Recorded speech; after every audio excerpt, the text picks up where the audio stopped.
First அவரை பார்க்கும்போது எப்படி இருந்துச்சு? ஐயோ, வெரி இன்ட்ரெஸ்டிங், வெரி இன்ட்ரெஸ்டிங். அதாவது பேச்சே வரலன்னு வச்சுக்கோங்களேன். பேச்சே வரல. எப்படி வந்து சிவாஜி சாரை ஃபஸ்ட்டு அவரோட நடிக்கும்போது ஒரு டென்ஷன் வந்து அந்த மாதிரி இருந்தது. அப்புறம் இவர் ஸோ நைஸ். லைக் அவருக்கு ரஜினி சார்னா ரொம்ப பிடிக்கும்.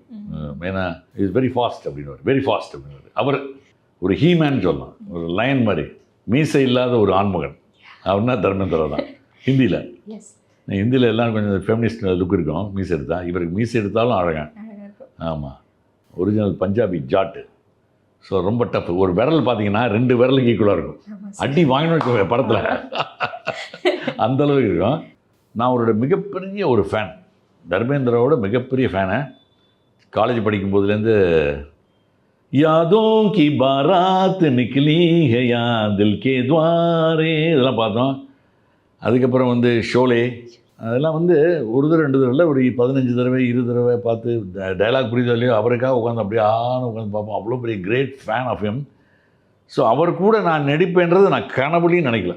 அதுதான் உண்மையில் மஸ்ட் தேங்க் காட். அதில் ஒரு பெரிய ஒரு ப்ளஸ் என்னென்னா, தர்மேந்திரா நடிக்கும்போது I told him everything about is my fan following towards him. College படிக்கும்போது சார் ரொம்ப இந்த பாக்கெட் மார், அரே சுன்னோ அரே பாயோ பேனோ மக்கன் பாய் தக்கன் பாய் காமரோ ரே காமரோ லைட்டா சிங்கர் அரே ரப்தார், அந்த படம்லாம் வந்து அவர்கிட்ட நடித்து காட்டி அவர் சிரித்து என்ஜாய் பண்ணார். தோ my Hindi pronunciation is south Indian style, but he likes and ரொம்ப ரொம்ப இதாகிட்டார், நெருக்கமாயிட்டார்.